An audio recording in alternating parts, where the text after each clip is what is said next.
Good morning.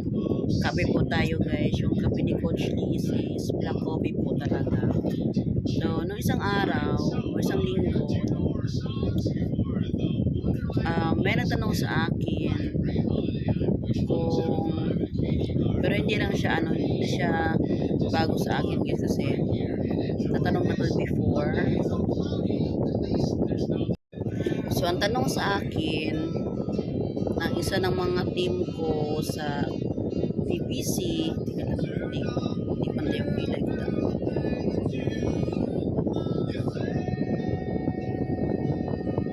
So, ang sabi niya,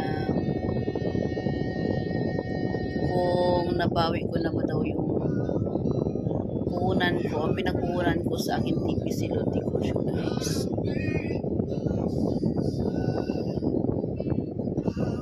Ako yung taga-supply nila ng loan. So, ako ay, so hindi po nakakaalam guys, ako po ay isang tipsyan at naghanap ako ng mga gustong mag-load at ako ang magsusupply. So, isa siya sa sinusupplyan ko. Parehas din kami na Bisaya. Pero hindi lang naman siya kasi nagtanong sa akin. Maraming tanong sa akin kung ayun na nga kung nabawi ko na ba daw yung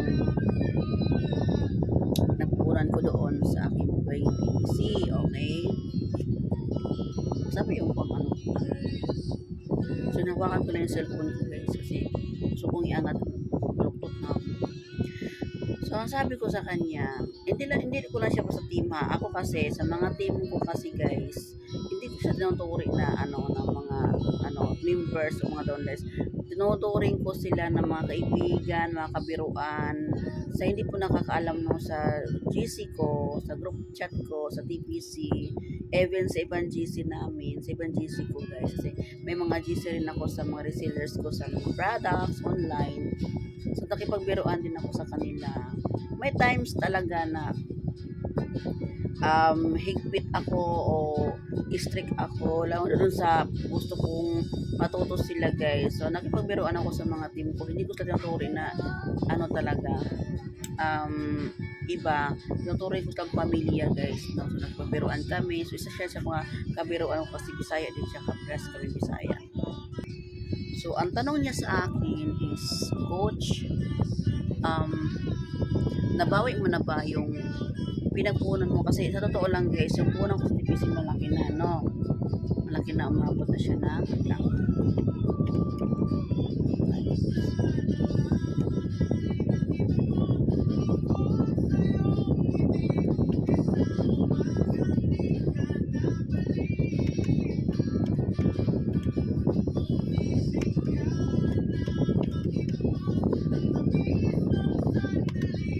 So, umabot na siya ng guys, 45K. Pero, nabawi ko na. Yes po. Sabi ko sa kanya, matagal ko nang nabawi. Kasi imagine, ilan na kayo dyan sa group chat ko. Ilan na kayong team ko. Ilan na kayong sinusupplyan ko. At meron pa akong funds sa sa commission ko sa TPC. Hindi ko naman pinakailaman yon. At nakabili ako ng service ko o yung ginagamit ko lagi kay sabi niya, wow, sabi niya, hindi naman to bago sa akin guys, no. Marami nagtatanong sa akin kung nabawi ko na pa or kumita na ba ako dito. Yes po, hindi po ako magi-stay sa isang negosyo kung hindi po siya nag-grow. Okay? Okay. Dito talaga sa TPC ako nag-umpisa guys. Hindi ko nakakaalam. Nag-umpisa po talaga ako sa TPC, load negosyo. Bago ako nagkaroon ng mga ibang investment guys. Sa TPC po yan nagmula. Even itong tindahan namin, itong mga suot ko, mga gold guys, mga necklace guys, mga gold. Kaya TPC po galing yan. Wala akong gold kung wala akong loan. Hindi po ako nagyayabang sa inyo guys, no? Kasi tunay po talaga yan na lahat ng yan is galing po talaga sa aking pag-TPC. Okay? Doon naman sa nang tatanong kung ang ang iba kasi guys, sobrang laki ng expectation nila pa. Sobrang laki ng expectation nila na, di ba, ako ay isang content creator na din. Akala kasi ng iba, pag content creator ka na, o nag-start ka na sa pagbablog, o mayroon kang malaking sahod. Totoo lang guys, wala. Ang malaki kong sahod, yun lang ng birthday ng mga anak ko, yun lang yung pinakauna kong anong sahod kasi kailan na naman ako na-monetize. Na-monetize na ako before last 2023 o 2023 ako na-start na monetize, pero hindi ko siya na trabaho kasi ayoko kasi nga nag-focus ako sa TPC guys. O sa nakasahod ako, alam mo kung ang sahod ko sa sahod ko sa Facebook guys, isang buwan ko lang kinikita yan sa TPC Load Negosyo. Tunay yan, hindi ako nagbibiro. Isang buwan ko lang yan kikitain yung sahod ko na sa loob ng 3 years. Yun, isang buwan ko lang kinikita yun, isang buwan ko lang kikitain sa aking pagiging TPC Load Negosyo. Kasi sa amin TPC guys, hindi lang naman to one ways to earn. Meron kami 8 ways to earn. So paano kung 8 na yan kumikita ka? Nag-i-income ka ng 8 ways to earn na yan. So di ba? Kaya hindi ko sinabi na ganon na kasi mas pinupush ko talaga yung aking pagiging TPC. Okay. So nagpa-vlog pa rin ako tungkol sa TPC, at meron akong mga post na mga video na yung pag gusto ko lang ng mga video na.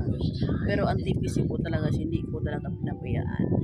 May nagtanong sa akin, meron akong team kasi guys na bumalik, Bisaya din siya guys. O sabi niya, nag-TPC ka pa rin ba? Nag-load ka pa rin ba? Sabi ko, yes, always naman yan. Hindi na mawala sa akin yan. Kasi dyan ako nag-umpisa. Sabi ko ng gano'n. So, bumalik siya. Ang kagandahan nito guys, totoo lang.